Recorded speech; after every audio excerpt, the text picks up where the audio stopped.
मेरा सोने वाला है, सवेरा ढूंढने वाले, सवेरा होने वाला है, सवेरा होने वाला है।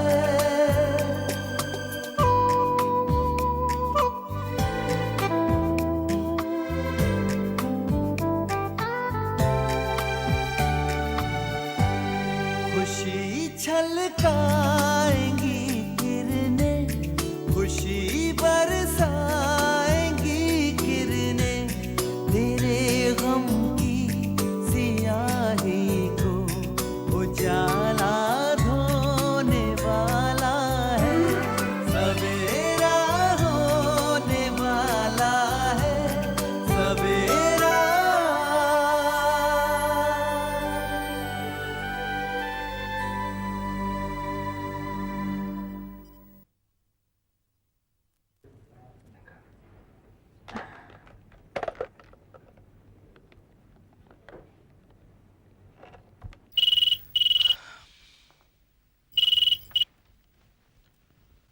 हेलो। हेलो अमन, तसरीन बोल रही हूँ। हाँ तसरीन, कैसी हो? तुम्हारे दीदार को मैं तरस रही हूँ, तुमसे मिलने के लिए बहुत तड़प रही हूँ अमन। अमन तुम कैसे हो? बस तड़प रहा हूँ। मेरा मतलब है कि तुमसे मिलने के लिए तड़प रहा हूँ। यूं समझ लो तसरीन कि जो हाल तुम्हारा है वही हाल मेरा भी है। आग दोनों तरफ बराबर लगी हुई। अमन मैं तुम्हें जितना मिस कर रही हूँ, क्या तुम भी मुझे उतना ही मिस कर रहे हो?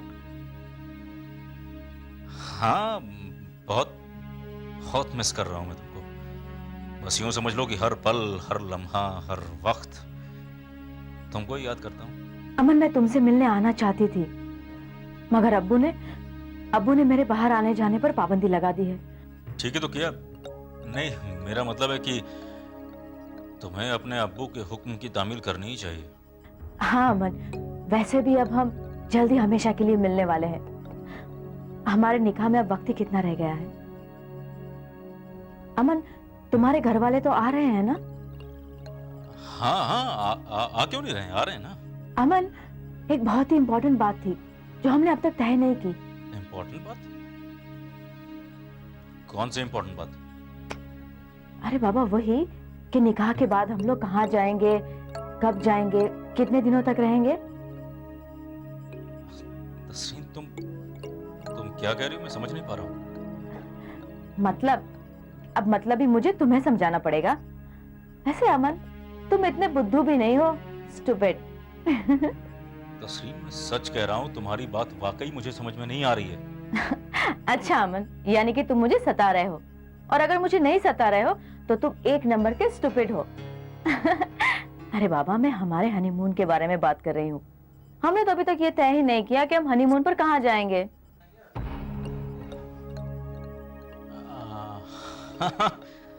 हनीमून चले जाएंगे, जहां तुम कहोगे वहां चले जाएंगे, उसमें क्या है? कहीं ना कहीं तो जाना ही है हनीमून पर, जहां कहोगे चले जाएंगे। मगर अमन मैंने अभी तक इस बारे में सोचा नहीं है, मैं तुम्हें सोचकर बता दूंगी, ठीक है? इसे हनीमून के नज़ारे दिख रहे हैं इस वक्त, और मुझे अपनी मौत के हिल स्टेशन नजर आ रहे हैं, और मुझे नजर आ रहा है कब्रिस्तान। क्या करूंगा मैं?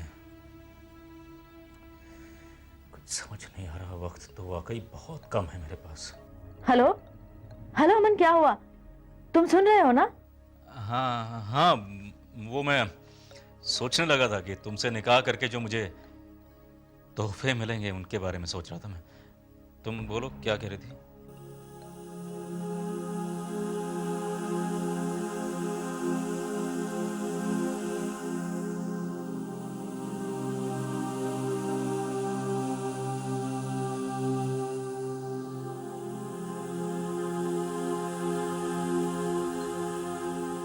रफ्ता रफ्ता हौले हौले जिंदगी होती तमाम शगुफ्ता।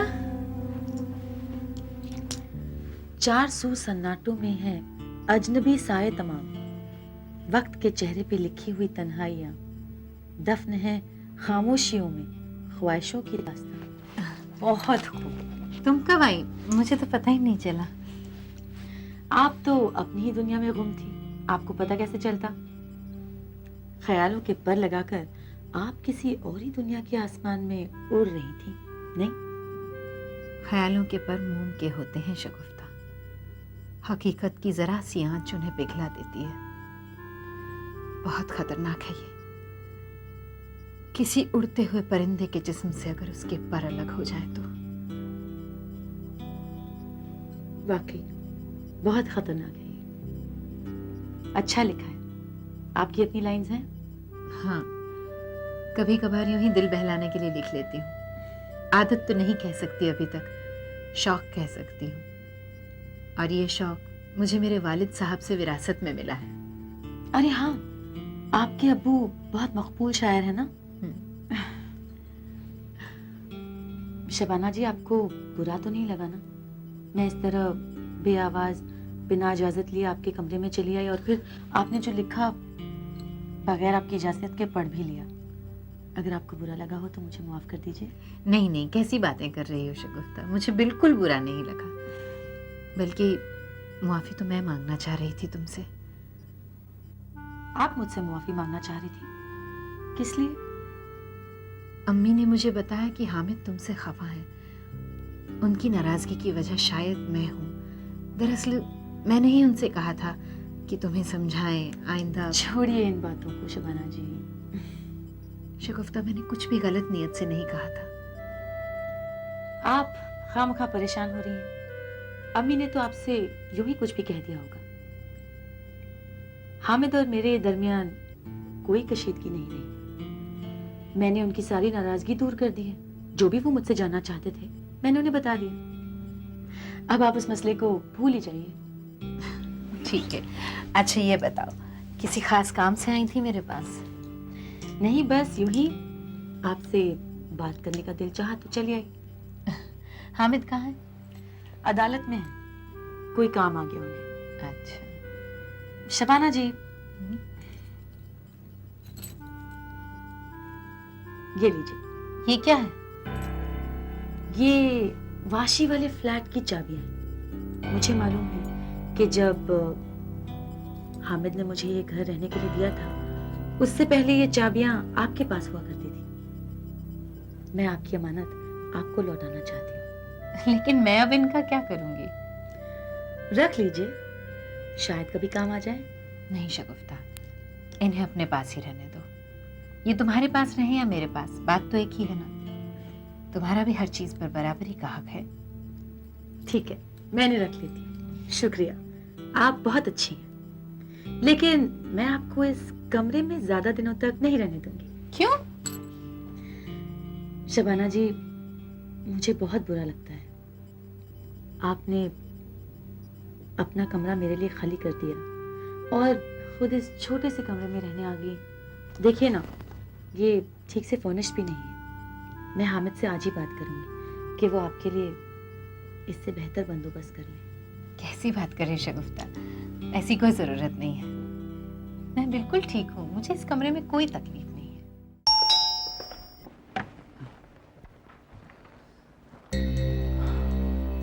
अस्सलाम वालेकुम। वालेकुम अस्सलाम। कैसे हो बरकत? ठीक ही हूँ अब तक तो। आप कैसे? मैं बहुत अच्छा हूँ। आइए। आखिर वो दिन आ ही गया है। हमने तसरीन और तुम्हारे निकाह का दिन मुकर्रर कर दिया। आपने निकाह का दिन भी मुकर्रर कर दिया? तो करना ही था।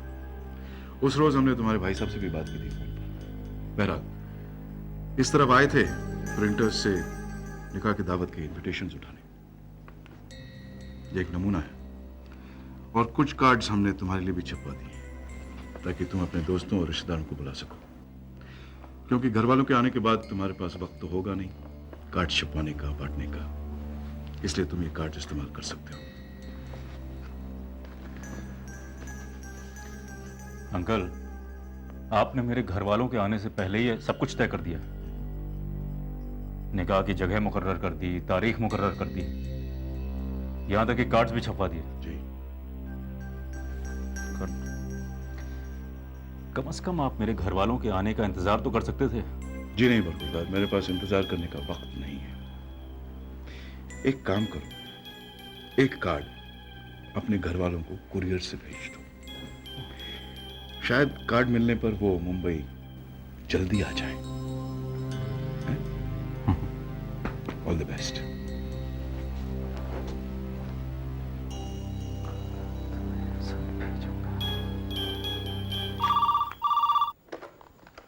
इंस्पेक्टर घाणेकर यार।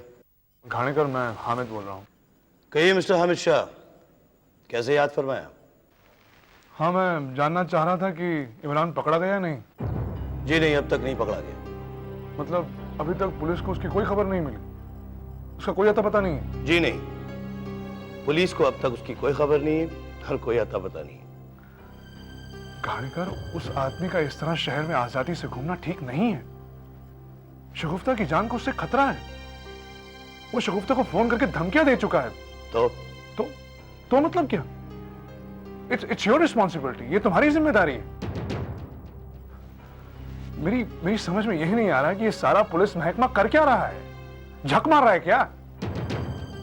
एक कैदी जेल से फरार हो जाता है और फिर किसी का कत्ल कर देता है, और फिर एक और कत्ल करने के खतरनाक इरादे से शहर में बेखौफ घूमता रहता है, और पुलिस हाथ पर हाथ धरे। मिस्टर हामिद शाह, क्या आपने इमरान को जूहू चौपाटी पर या मरीन ड्राइव पर शाम को टहलते हुए देखा था, या फिर किसी पुलिस वाले के साथ चने चबाते हुए किसी रेलवे प्लेटफॉर्म पे देखा?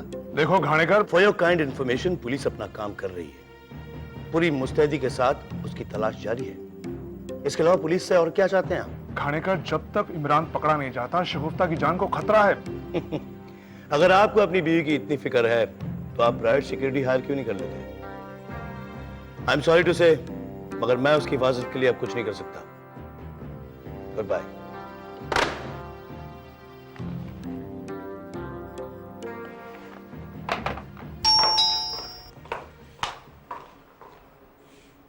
ये सुभद्रा पता नहीं कहाँ है।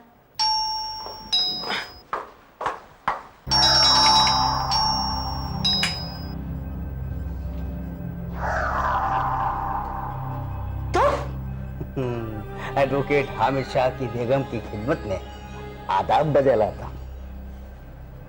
यहाँ किस लिए आए हो? ओहो, पहले तो तुम ये बताओ शगुफ्ता कि मुझे देखते ही 440 वोल्ट का करंट क्यों लग गया था? ये झटका लग गया था? ये देखो, चेहरे का रंग बदल गया। देखो देखो। किस लिए आए वो यहाँ? मेरे और तुम्हारे बीच अब कोई लेन देन बाकी नहीं रहा है महबूब। अरे मुझे मालूम है कोई लेन देन बाकी नहीं है, मैं तो ऐसे ही मुलाकात करने चला आया शगुफ्ता। तुम्हें यहाँ मुझसे मिलने आने की कोई जरूरत नहीं, समझे? अब जब मैं यहाँ आ गया हूँ तो अंदर आने के लिए तो कहना पड़ेगा ना शगुफ्ता। मैं एक बात बताता हूँ, हामिद शाह साहब के घर पे जब कोई आता है ना तो उसे अंदर आने के लिए कहा जाता है। मेहमान को बाहर से भगाया नहीं जाता है, मेहमान नवाजी की जाती है, चाय पिलाई जाती है। एक हिदायत देता हूँ, अब इस घर की बहू हो गई हो, तुम्हें यहाँ के तौर तरीके सीखने पड़ेंगे ना। मुझे मालूम है तुम इतनी आसानी से नहीं मानोगे। आओ। बहुत बहुत शुक्रिया मुझे इतनी जल्दी पहचानने के लिए और अंदर आने की इजाजत देने के लिए। आइए चलिए। अरे अरे वाह, क्या बात है, वाह, अरे क्या बात है भाई। अरे शगुफ्ता, तुम्हारी तो मौज होगी यहाँ पे भाई। हैं? क्या ऐशो आराम की जिंदगी है, तुम्हारी तकदीर भी एकदम लाजवाब। क्या बात है, ऊपर वाले ने ना तुम्हारी तकदीर और तुम्हारा तेज दिमाग बड़े फुर्सत से बनाया। मतलब आहिस्ता बात करो। अरे भाई मुबारक हो, ये घर, नई जिंदगी, बहुत बहुत मुबारक हो। बैठो। शुक्रिया।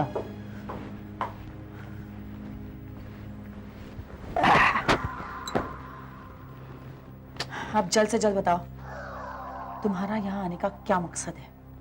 अरे शगुफ्ता, यकीन करो मैं तुम्हारी खैरियत जानने आया हूँ। मुझे मालूम है तुम दो दो सदमों से इस वक्त गुजर रही हो। एक तो तुम्हारी मरी हुई अम्मी की दोबारा मौत, जिससे तुम्हारी और अम्मी की साजिश का पर्दाफाश हो गया, और दूसरा इमरान का जेल से फरार हो जाना। है ना खतरे वाली बात? जब तक इमरान पकड़ा नहीं जाता ना, तब तक 24 घंटे तुम्हारे सर पर मौत मंडराती रहेगी। इन्हीं सदमों से गिरी हुई हो तुम। बस ये खैरियत जानने आया था तुम्हारी। महबूब, मेहरबानी करके अगली बार यहाँ मत आना। शगुफ्ता, वैसे दुनिया को तुमने और तुम्हारी मरहूम अम्मी ने बहुत चूना लगाया है। और जब जब मैंने अपना शक जाहिर किया ना तुम्हारी अम्मी का जिंदा होने का, तुमने फट से इनकार कर दिया। लेकिन अब झूठ सामने आ गया, पर्दाफाश। महबूब, मेरी इन सारी बातों से तुम्हारा कोई सरोकार नहीं होना चाहिए। मैंने तुम्हें इसी बात के लिए 5 लाख रुपए दिए ताकि तुम अपना मुंह बंद रखो और आइंदा मुझे आगे से ब्लैकमेल ना करो। तुम अपने इस वादे से मुकर नहीं सकते। मैं कब मुकर रहा हूँ शगुफ्ता अपने वादे से?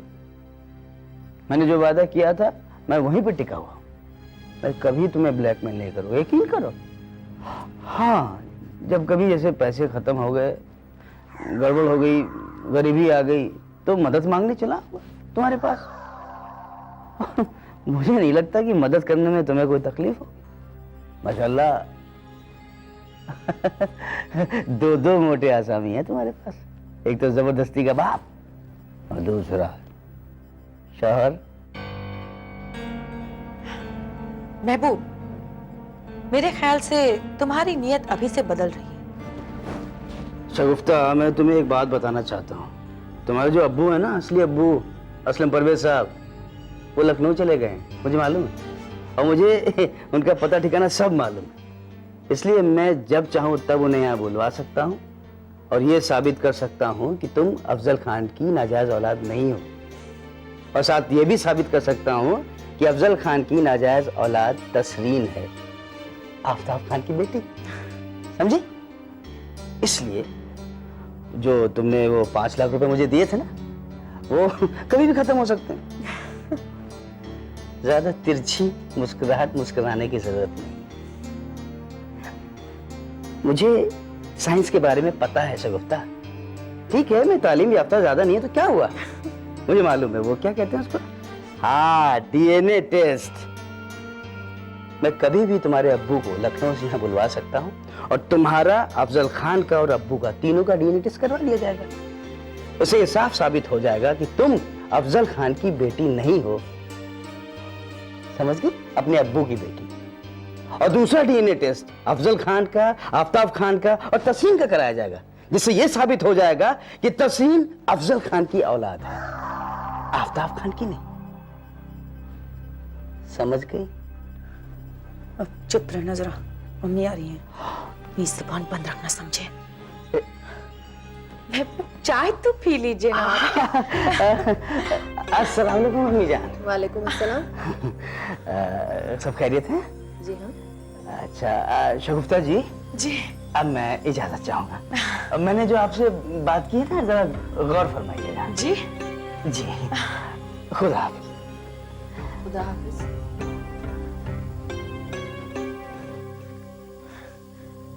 ये यहाँ क्यों आया था? ये कुछ नई फिल्म्स की ऑफर्स ले आया था, मगर मैंने साफ इनकार कर दिया। और तुम इतनी घबराई हुई क्यों हो? घबराई हुई? मैं? नहीं तो।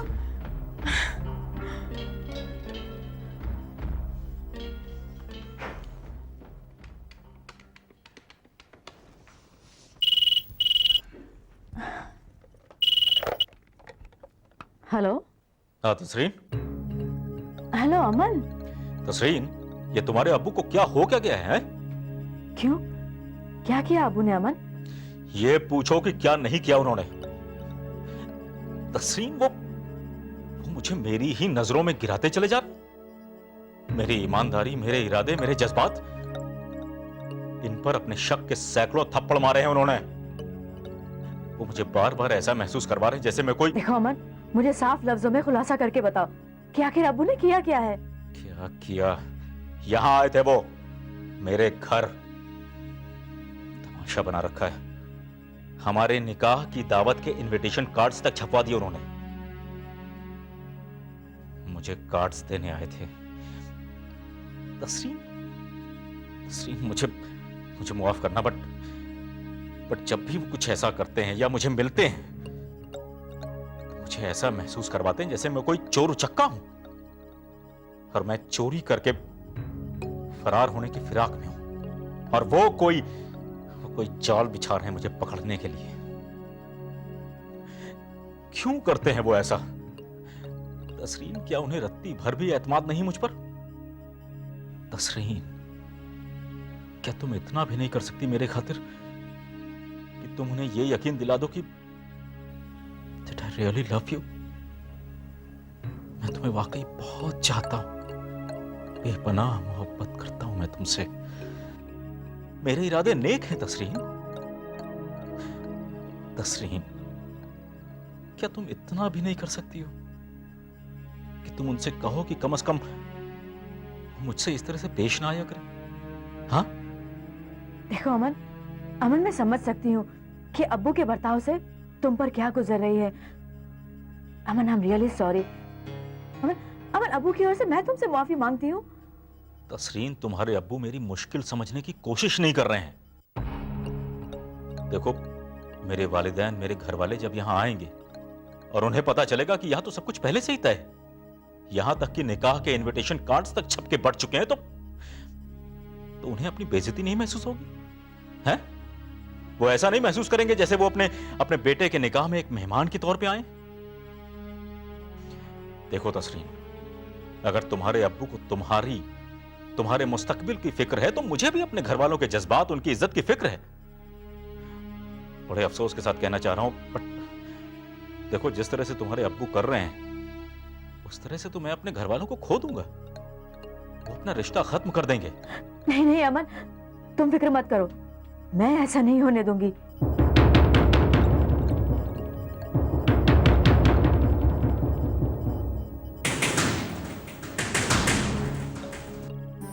समेटा रात ने दामन, अंधेरा सो